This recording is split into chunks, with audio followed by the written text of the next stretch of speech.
नमस्कार दोस्तों, मेरा नाम अभिलाष है। आपको बायोलॉजिकल हजार्डियस वेस्ट बताना चाहता हूँ कि बायोमेडिकल वेस्ट जो है वो 1998 में पब्लिश हुए थे।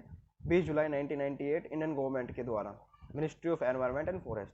अब कहाँ कहाँ पे एप्लीकेबल है ये रूल्स? हर जगह जहाँ पर बायोमेडिकल वेस्ट जैसे कि कटा हुआ कपड़ा या फिर ब्लड ऑर्गन्स, ह्यूमन, एनिमल्स या टूटी हुई सिरिंज, नीडल्स, मतलब जो भी बायोमेडिकल वेस्ट से रिलेटेड वेस्ट होते हैं, जहाँ पर उसे generate, collect, receive, store, transport, treat, dispose किया जाता है, चाहे वो हॉस्पिटल हो, नर्सिंग होम हो, फैक्ट्री हो, स्कूल हो, कॉलेज हो ब्लड बैंक हो, आयुष हॉस्पिटल्स हो, यहाँ तक कि ब्लड डोनेशन कैंप्स हो, फर्स्ट एड रूम्स हो या स्कूल्स हो, सभी जगह पर, या लेबोरेटरीज हो या फिर पैथोजेनिक लेबोरेटरीज हो, हर जगह पर ये रूल्स एप्लीकेबल हैं। दूसरा, ड्यूटीज ऑफ ऑक्यूपायर। इसमें इस रूल में ड्यूटीज ऑफ ऑक्यूपायर बताया गया है। Duties of operator to common biomedical waste treatment and disposal facility, उसकी भी कुछ होती। ड्यूटीज ऑफ अथॉरिटी, ट्रीटमेंट कैसे करना है, उसका सेग्रीगेशन, पैकेजिंग, ट्रांसपोर्टेशन और स्टोरेज। प्रिस्क्राइब्ड, इसमें अथॉरिटी बताई गई है। इसमें एडवाइजरी कमेटी के बारे में बताया गया है कि सरकार को कैसी कमेटी बनानी है, कितने महीने की, और उसे कितनी देर में अपनी एक एमओएम करनी है। दूसरा, मॉनिटरिंग और implement rules of health care facilities भी इसमें दिया गया है कि मॉनिटरिंग भी करनी है और इसको फैसिलिटेट भी करना है। अब एनुअल रिपोर्ट भी जमा करनी हो, जहाँ पर भी ये biomedical waste store, receive, collect और बहुत सारी चीज़ें होती हैं। एक्सीडेंट अगर कभी हो जाता है तो उसके बारे में बताया गया है। इसमें अपील भी की गई है। अब इसमें साइट कैसे चुननी है डिस्पोजल फैसिलिटीज़ की, तो बेसिकली इसमें वही बताया गया है कि कैसी साइट होनी चाहिए।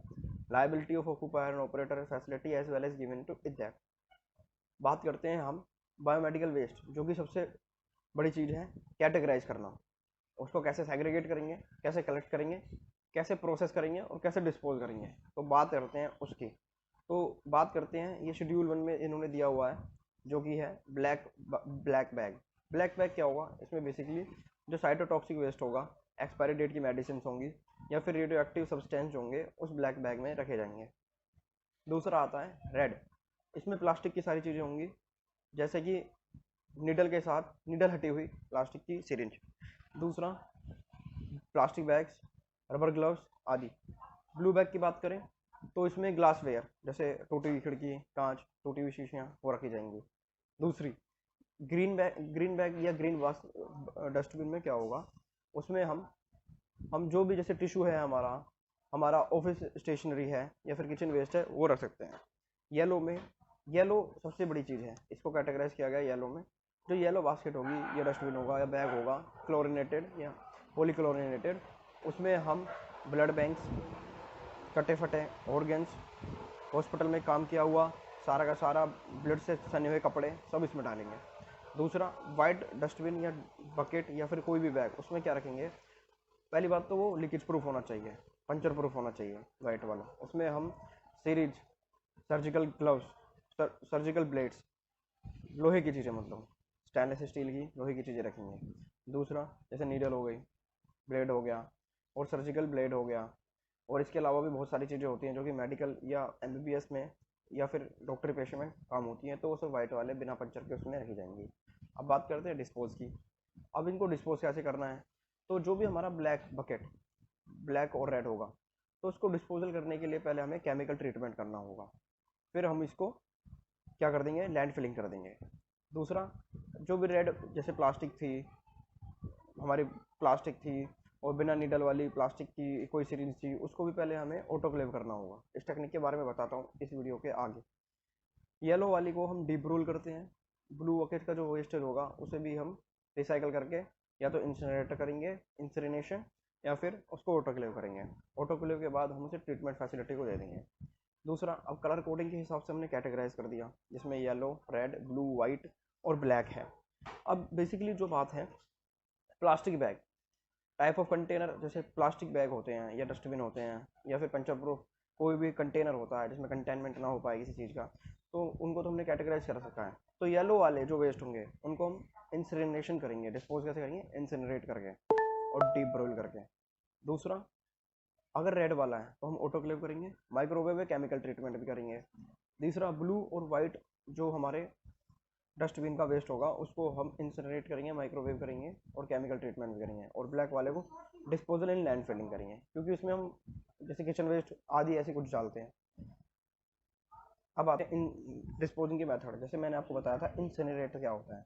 ये एक ऐसा डिवाइस होता है जो कि वेस्ट को हाई टेम्परेचर पर गर्म करके या जला करके काम कराया जाता है। इसका जो टेम्परेचर होता है वो 1050 से ±50 डिग्री सेल्सियस होता है। इसका स्टैंडर्ड मैंने पीपीटी में दिखाया हुआ है, आप देख सकते हैं कि जैसे कि इसमें जो कंबशन एफिशिएंसी है वो परसेंटेज CO2 प्लस अपोन में percentage CO2 plus percentage carbon monoxide into 100, तो उसको ऐसे गर्म किया जाता है। दूसरा, फिर इसको एक प्लाज्मा पायरोलिसिस एक टेक्निक दी हुई है, जिसमें बताया गया है कि plasma pyrolysis technique logic is the disintegration of organic compound into gases and non-leachable solids residual in oxygen-starved environment. Plasma pyrolysis utilize large fraction electrons and ions exciting molecules together with the high energy of radiation in decomposing chemicals. इसमें भी हम combustion efficiency plus CO2 की होती है और CO2 plus carbon monoxide to 100। तो इसमें क्या होता है, इसका भी टेम्परेचर 1000 से 50 डिग्री सेल्सियस प्लस माइनस होता है। तो ये दो टेक्निक से हम डिस्पोज करते हैं। अब ऑटोक्लेव की बात करते हैं। तो ऑटोक्लेव क्या है? ऑटोक्लेव एक ऐसी मशीन है जो कि स्टरलाइज के काम में आती है। ये एक चैम्बर होता है जिसके अंदर 121 डिग्री सेल्सियस पर 15 पाउंड प्रेशर पर स्क्वायर इंच, मतलब 15 पाउंड पर पूरे 60 मिनट तक उसको गर्म करते हैं ऑटोक्लेव में। टेम्परेचर होता है हाई होता है इसमें, और एक कांस्टेंट प्रेशर पर रखते हैं। अगर हमें ज़्यादा टेम्परेचर चाहिए और कम टाइमिंग करनी है तो 135 डिग्री सेल्सियस और 31 PSI का प्रेशर होना चाहिए, और 15 मिनट तक उसे हमें गर्म करना होता है इसमें। तो इसमें क्या होता है, बेसिकली ये इंडस्ट्रियल एप्लीकेशन के लिए यूज़ होती है, और इसमें काफ़ी चीज़ें को पहले ही बैक्टीरिया को मार दिया जाता है हाई टेम्परेचर पे। अब आगे बात करते हैं हम माइक्रोवेव। और जैसे माइक्रोवेव भी एक ऐसी टेक्निक है जिसमें यूवी रेडिएशन का इस्तेमाल किया जाता है। ये भी एक चेम्बर होता है जिसमें यूवी रेस से स्मॉल बैक्टीरिया या माइक्रो ऑर्गेनिज्म को ख़त्म कर दिया जाता है।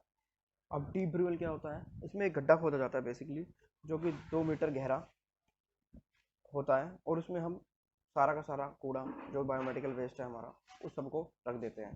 बायोमेडिकल वेस्ट मैं एक बार फिर बताऊंगा लास्ट में आपको। तो उसको फिर उसके ऊपर कवर किया जाता है, एक केमिकल डाला जाता है, 50 सेंटीमीटर सरफेस पे इस पर मट्टी डाली जाती है, और फिर इसको छोड़ दिया जाता है। और जो भी ब्रूअल साइट होती है, डीप ब्रूअल साइट, उसको भी हम फेंसिंग करके कर देते हैं। अब तीसरा मेथड है हमारा केमिकल डिसइंफेक्शन। इसमें क्या होता है, जो माइक्रोबियल इन्फेक्शन है एफिशिएंसी जो कि लॉग 10 किल, सारे बैक्टीरिया को एक केमिकल डाला जाता है जो कि उसे मार देता है। अब बेसिकली बात हो गई पूरे बायोमेडिकल वेस्ट की, कि ट्रीट करने की क्षमता, इसको कैसे हमें कंटेन करना है और कैसे इसको आगे बढ़ाना है।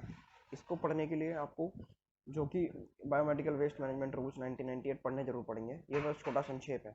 अथॉरिटीज़ क्या है, इसमें कुछ फॉर्म दिए हुए हैं, जैसे कि मैंने आपको बताया था एक्सीडेंट के लिए बारे में कुछ होता है, तो उसके लिए फॉर्म 1 भरना पड़ता है, जो कि 12 घंटे के अंदर सबमिट करना होता है अपने लोकल अथॉरिटीज़ को, with aspect with CPCB, SCPCB, CPCB और स्टेट पॉल्यूशन कंट्रोल बोर्ड को।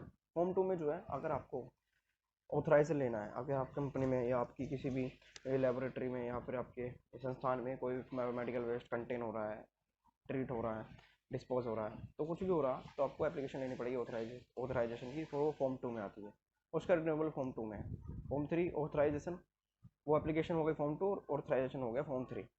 अब एक जैसे कि आप कितना बायोमेडिकल वेस्ट ट्रीट कर रहे हो, भेज रहे हो, कलेक्ट कर रहे हो, आप कितना रीयूज़ कर रहे हो, रिसाइकल कर रहे हो, तो उस सभी की जो एक रजिस्टर बनता है उसे एनुअल रिपोर्ट बोलते हैं।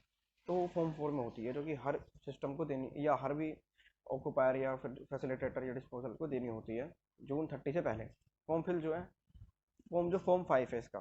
फॉर्म 5 बेसिकली फिलिंग करने के लिए होता है against order pass by president authority.